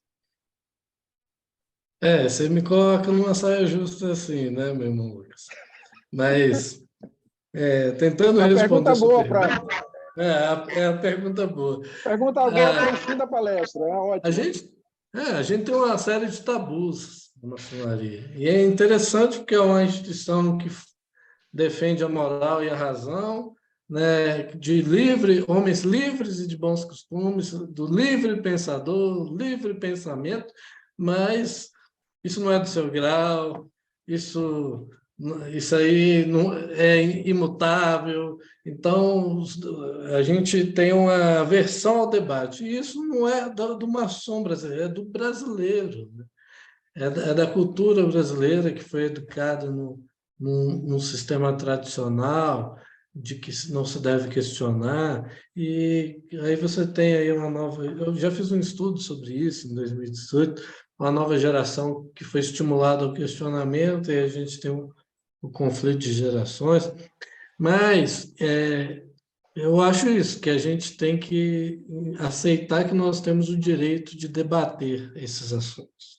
O direito de debater o assunto do gênero, o direito de debater o assunto da homossexualidade, o direito de debater o assunto dos landmarks, o direito de debater quaisquer assuntos que podem impactar a maçonaria enquanto organização. E debater sem paixões, que é outra coisa que a gente fala em toda reunião, vencer minhas paixões, mas os irmãos estão cheios de paixões, né? Submeter minha vontade, mas os irmãos não submetem suas vontades. Então, da gente começar a praticar aquilo que a gente repete toda reunião. E aí, nesse sentido, eu não quero tomar partido de A ou B, o que podia mudar ou não, evoluir ou não, porque eu respeito muito a posição de cada um. O que eu não respeito assim, não concordo, é o uso da desculpa dos tabus para você evitar a discussão. E, principalmente, a desculpa da tradição, para se evitar a discussão. Uma história rápida. 1815, você tinha um grupo de 14 negros querendo iniciar na maçonaria em Boston. E o que a maçonaria de Boston falou para eles? Não posso te iniciar. Tem quase 100 anos que a gente só inicia branco. Eu vou quebrar uma tradição se eu iniciar vocês. Então, a tradição é a desculpa do preconceito.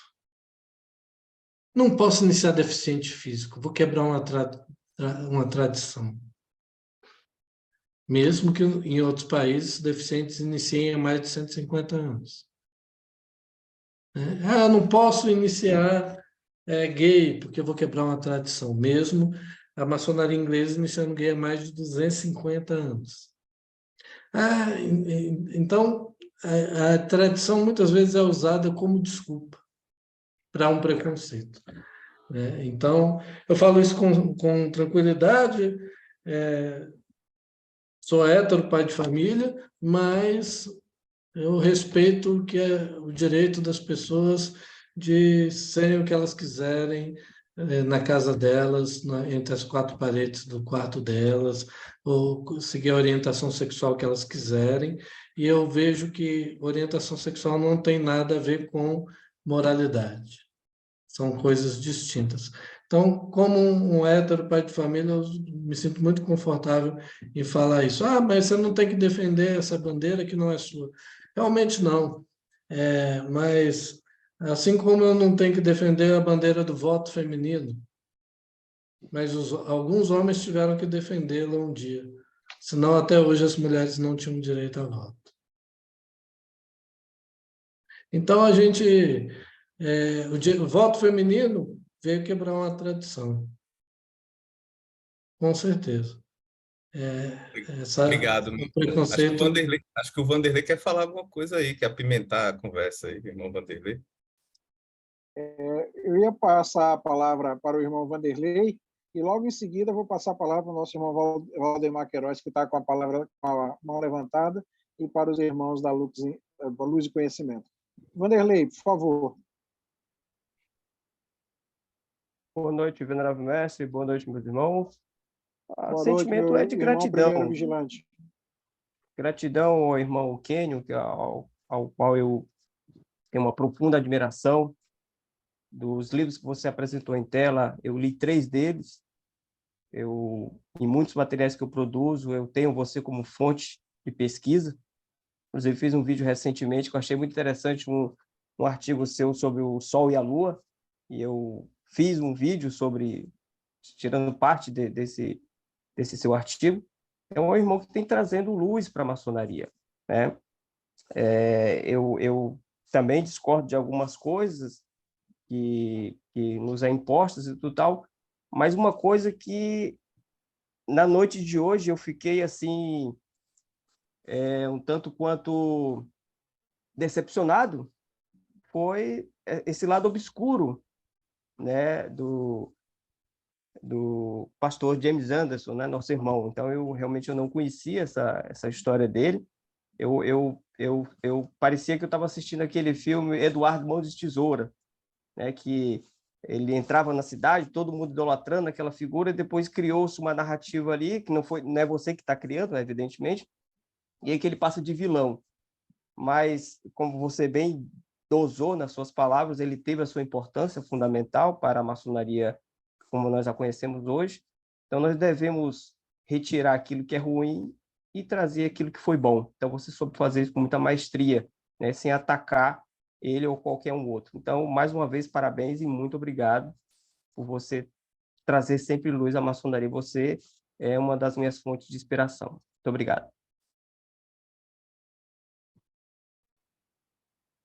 Meu irmão Paulo Tupã, por favor.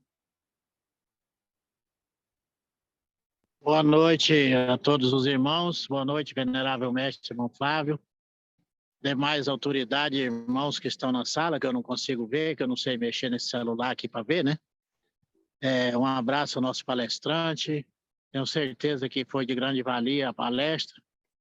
Estou em Campo Mourão, numa investidura do Supremo Conselho, a convite do nosso soberano, participar aqui.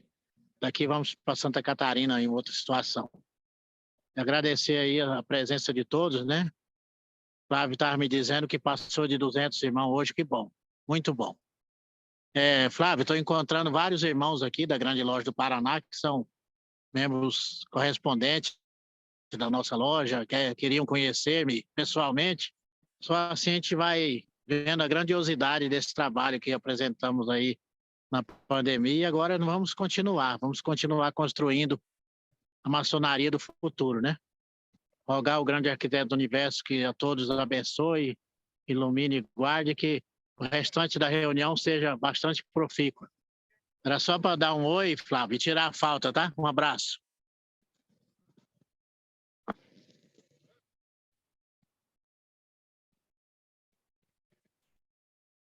Obrigado, meu sereníssimo grão-mestre. Obrigado por tirar um tempo de suas atividades para prestigiar aqui a palestra do nosso irmão Kênio e todos os irmãos presentes.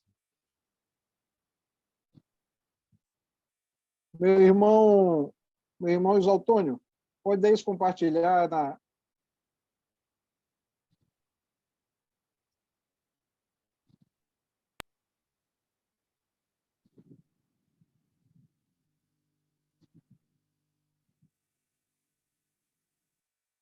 Irmão Vanderlei, poderia fazer a entrega do certificado ao nosso irmão Isалтônio?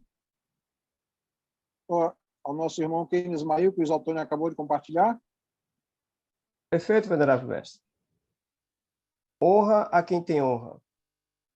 Universo, terrário, orbis, sumis arquitectonis gloriam.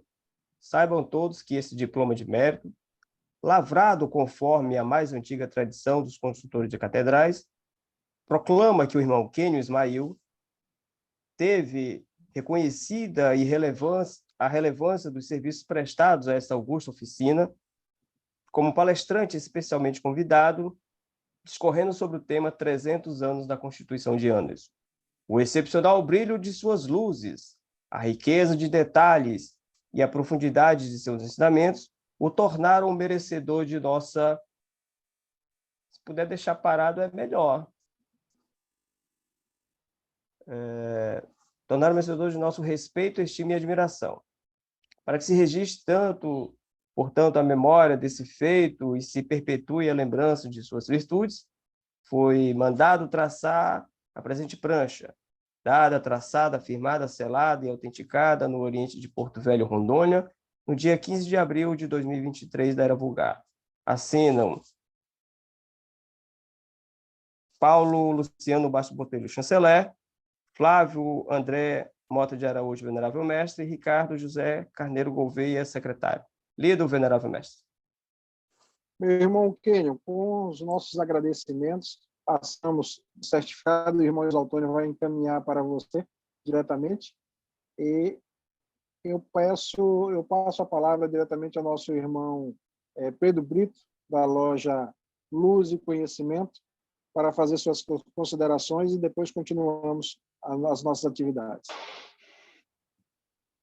A todos, em nome do venerável mestre Flávio, saúdo a todos os irmãos presentes. Queria manifestar a minha alegria por participar dessa palestra de hoje, sobretudo pela forma como o irmão Kênio conduz a sua pesquisa, faz a apresentação dos seus trabalhos e tem escrito seus livros. Realmente, para a maçonaria brasileira, realmente é muito agradável. Eu gostei muito, irmão Kênio, quando você fez essa linha histórica a partir de Anderson e até antes dele, e chegou a maçonaria brasileira, dificuldade de instrução de boas fontes. E o irmão, de certo modo, atribui isso à fase romântica, porque passou a maçonaria brasileira até esses tempos. Que agora a gente tem acesso a essa literatura mais adequada e, naturalmente, nós estamos evoluindo nesse sentido. E hoje, por exemplo, nós tivemos aqui 0,11% dos maçons brasileiros. Uma palestra de nível como a sua, muito interessante. É reflexo disso ainda, desse romantismo que a gente não conseguiu quebrar ainda na maçonaria brasileira? Obrigado, meu irmão. Venerável irmão Pedro, eu acho a pergunta excelente. Eu vou tentar ser bem breve na resposta, mas eu vejo que é uma luta desleal. Porque, assim, para você produzir conforme a escola autêntica, você precisa ter conhecimento, você precisa ter acesso a fontes, você precisa ter método, e aí você respeita norma, você respeita a BNT, porque é obrigatório, é lei. Então, você precisa ter um conhecimento básico, uma formação básica, e como a gente tem uma literatura defasada, você tem que ter acesso à literatura, às vezes, de outros países, ou documentos históricos que não estão disponíveis para produzir. E aí você vai demorar, às vezes, dias para produzir uma página. por conta dessas questões, às vezes você vai empacar por falta de uma informação que vai demorar meses para você achar essa informação, para você dar continuidade no trabalho. E então, você vai demorar 1 ano ou 2 para fazer uma obra de 240 páginas, 300 páginas. Enquanto um adepto da escola romântica, ele não precisa de formação nenhuma, conhecimento nenhum, método nenhum, fonte, referência nenhuma, acesso nenhum, não respeita a BNT, e ele consegue escrever aquelas 240, 300 páginas, às vezes em 1 mês. E aí você tem dezenas de adeptos da escola romântica produzindo e meia dúzia de adeptos da escola autêntica. E enquanto sai um livro da escola autêntica, está saindo 100 livros da escola romântica. Virar essa chave vai ser muito complicado, porque vai depender dos demais irmãos, são os que leem, de tomar o cuidado de pegar um livro maçônico no Brasil e abrir ele lá atrás, em vez de abrir na frente. Abrir ele atrás para ver se tem, pelo menos, referências bibliográficas. E, se não tiver referências bibliográficas, descartar o livro, porque vai saber que é da escola romântica. Que aquele conteúdo ali é uma opinião de um irmão como é a sua, você não precisa dela. Então, eu acredito que vamos demorar muito tempo para conseguir virar esse jogo, porque a gente não consegue virar ele, porque para virar de baixo para cima é gradual, e a gente não tem um esforço para virar ele de cima para baixo, né? Para as potências falarem, olha, vamos parar com a literatura romântica, vamos começar a investir na literatura autêntica. A gente vê os orçamentos das potências. Você tem orçamento de viagem, você tem orçamento de transporte, de veículo, de tudo, mas você não tem orçamento de pesquisa. O desafio é mostrar alguma potência que tem orçamento de pesquisa no orçamento anual. Então, você não tem isso, não tem orçamento de tradução. Então, nós não temos pesquisa, estudo. O que tem é os esforços da base. Lojas de pesquisa, lojas virtuais, esforços individuais. Mas enquanto as potências não entenderem essa importância, essa relevância, isso não vai mudar. Obrigado, meu irmão. Sucesso. Obrigado pelo seu trabalho. Obrigado, meu irmão Pedro, nosso parceiro.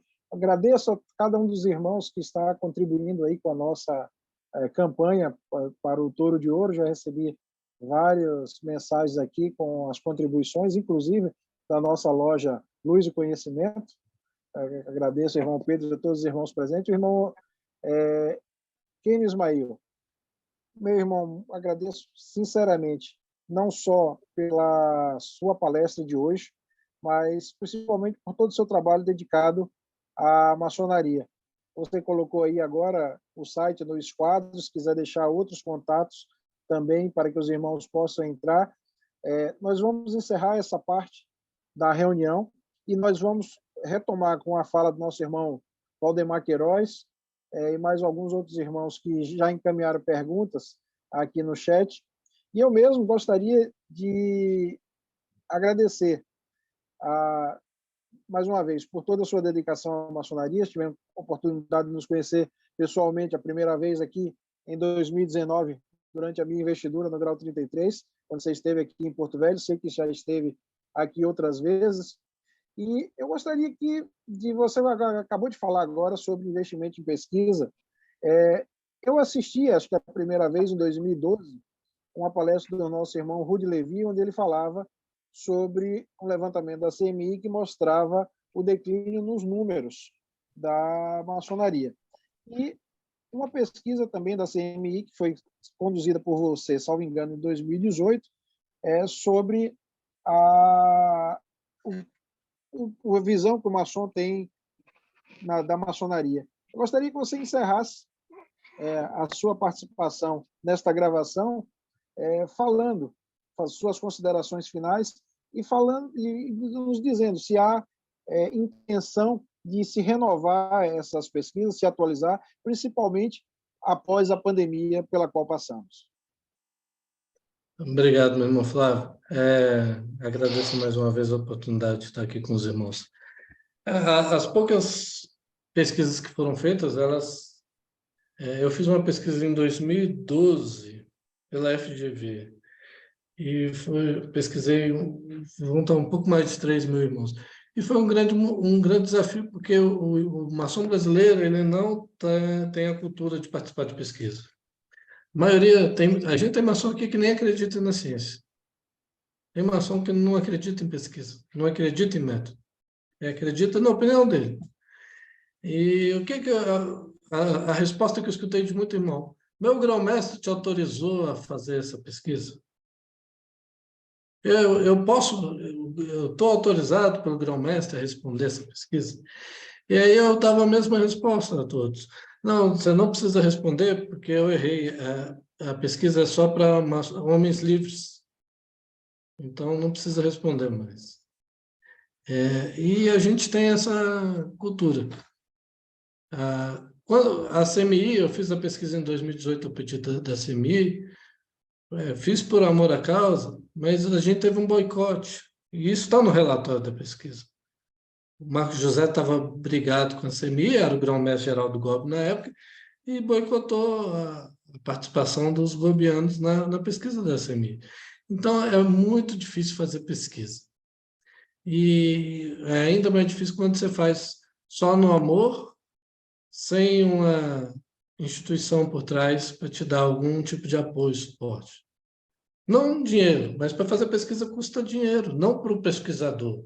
Mas, às vezes, você precisa de dinheiro para divulgar, você precisa de dinheiro para as ferramentas de pesquisa, um SPSS de última geração, pagar um Lemon, um Monkey, que são ferramentas que automatizam as pesquisas. E eu estou falando de coisa pequena, mas você está cansado de tirar do próprio bolso para fazer uma pesquisa que não vai ter, que vai ser boicotado por um grão-mestre. Então, é muito difícil publicar livro em maçonaria, fazer pesquisa em maçonaria, trabalhar maçonaria de forma autêntica no Brasil. Eu espero que as potências, com o tempo, que novas gerações aí assumam e tenham uma visão melhor sobre isso, a importância de fazer isso.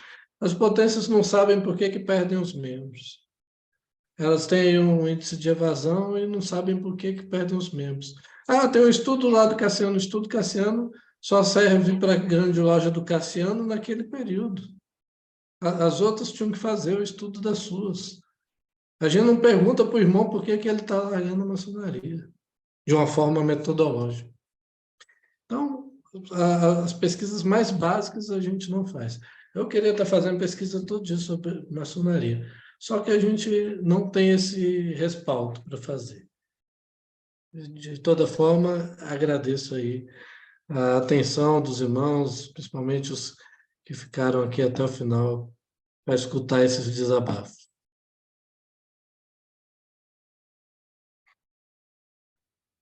Obrigado, meu irmão Kênio Ismael. Meus irmãos, vamos dar por encerrada a gravação e continuamos com as perguntas e com o bate-papo com o nosso irmão Kênio enquanto ele estiver disponível.